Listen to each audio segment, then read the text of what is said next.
అక్క ఎట్లుంది అక్క? నడిచి చూడండి అక్క. ఎంతకు ముందుకి ఇప్పటికి పట్టేసింది, ఇప్పుడు ఫ్రీ అయింది. చప్పట్లు కొట్టండి వేసేది. హల్లెలూయా. ఇక్కడ పురుషుల్లో ఒకరికి మోకాళ్ళ నొప్పులతో బాధపడుతున్నారు. ఎవరాలు పైకి రండి. యేసయ్య మీ మోకాలు ముట్టడానికి పిలుస్తున్నాడు.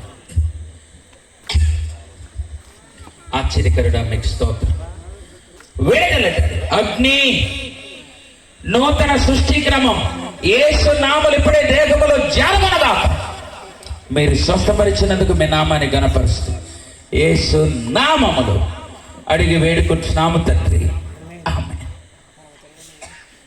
అమ్మా ఇక్కడ ఒకరు ఉన్నారు. వారికున్న బాధ ఏంటంటే ఈ మెడలు బాగా లాగేస్తాయి. తలనొప్పితో బాధపడుతున్నారు. ఎవరాళ్ళు? ఈ మెడ, ఈ తలనొప్పి రెండు ఉన్నాయి. అక్క ఎలా ఉంది ఇప్పుడు? చూసుకోండి. నిజమేనా? లాగేస్తుందా ఇప్పుడు? చూసుకోండి అక్క. మళ్ళీ పీటరయ్య గారు ప్రార్థన చేశారు. పొద్దున్నే వస్తారనమాట సిఐడి ఆఫీసర్లు. ఏసు రక్తమే చేయి. రాత్రి ప్రార్థన చేశారు. నిప్పుందే లేదు అంటే వీళ్ళు విశ్వాసులా మీరు చెక్ చేసుకోవచ్చు 100%. దేవునికి స్తోత్రం చెప్పండి. ఇప్పుడు ఆకువీడులో ఐస్ క్రీమ్ ఆనంద్ బాబు ఉంటాడు. దేవునికి స్తోత్రం చెప్పండి. వాళ్ళ మిస్సెస్కి నరాలు బలగినట. ఏదైనా జరిగిందంటే ఇంకా చచ్చిపోతుందని చెప్పారు. ఆ రోజు మీటింగ్లో దేవుడు ఆమెను దర్శించాడు. ఇక్కడికి వస్తూ తన కలిస్తే ఏడుస్తోంది. అయ్యా ఎంతమందికి నేను చెప్పానో ఆ రోజు యేసయ్య బాగు చేశాడు నన్ను. ఒకసారి 2 చేతులు పెట్టి స్తోత్రం చెప్పండి. యేసయ్య బాగు చేశాడంటే ఎప్పటికీ ఆ నొప్పి రాదు. ఒకసారి దేవునికి స్తోత్రం చెప్పుదామా? దేవునికే మహిమ కలుగునుగాక.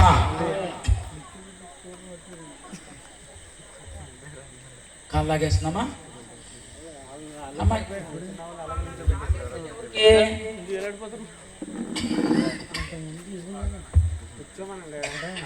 లాగేసిన వాళ్ళు చెయ్యెత్తారు కానీ రాలా. ఆశ్చర్యకరుడా మీకు స్తోత్రం నాయన. నూతనమైన మహిమ కార్యం యేసు నామములో జాడమనగా వేడలెట్టాడు. మీరు స్వస్థపరిచినందుకు మీ నామాన్ని గణపరుస్తూ యేసు నామములో అడిగి వేడుకుంటున్నాము తండ్రి.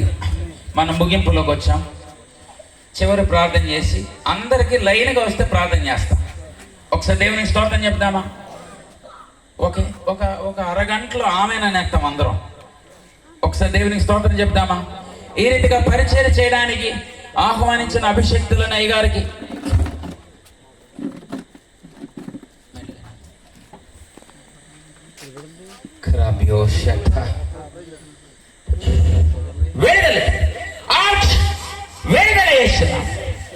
నూతన సృష్టి క్రమం ఈ కుమార్తెలు యేసు నామములు ఇప్పుడే జరగనగా మీరు తాకినందుకు మీ నామాన్ని గణపరుస్తూ యేసు నామములో అడిగి వేడుకుంటున్నాము తండ్రి.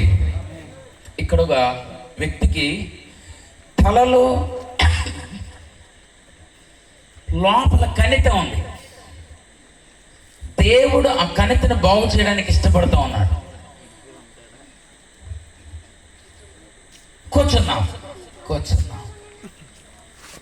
అబ్బా, నేనైతే 8 గంటలకు నిలబడ మనం ఖైదీలమా? హల్లెలూయా. చూడండి, 6 కష్టపడదాం అన్నం తిన్నది. దేవునికి స్తోత్రం చెప్పండి. వాళ్ళు ధన్యులు. దేవునికి స్తోత్రం చెప్పండి. మనం ముగింపులోకి వచ్చేసాం.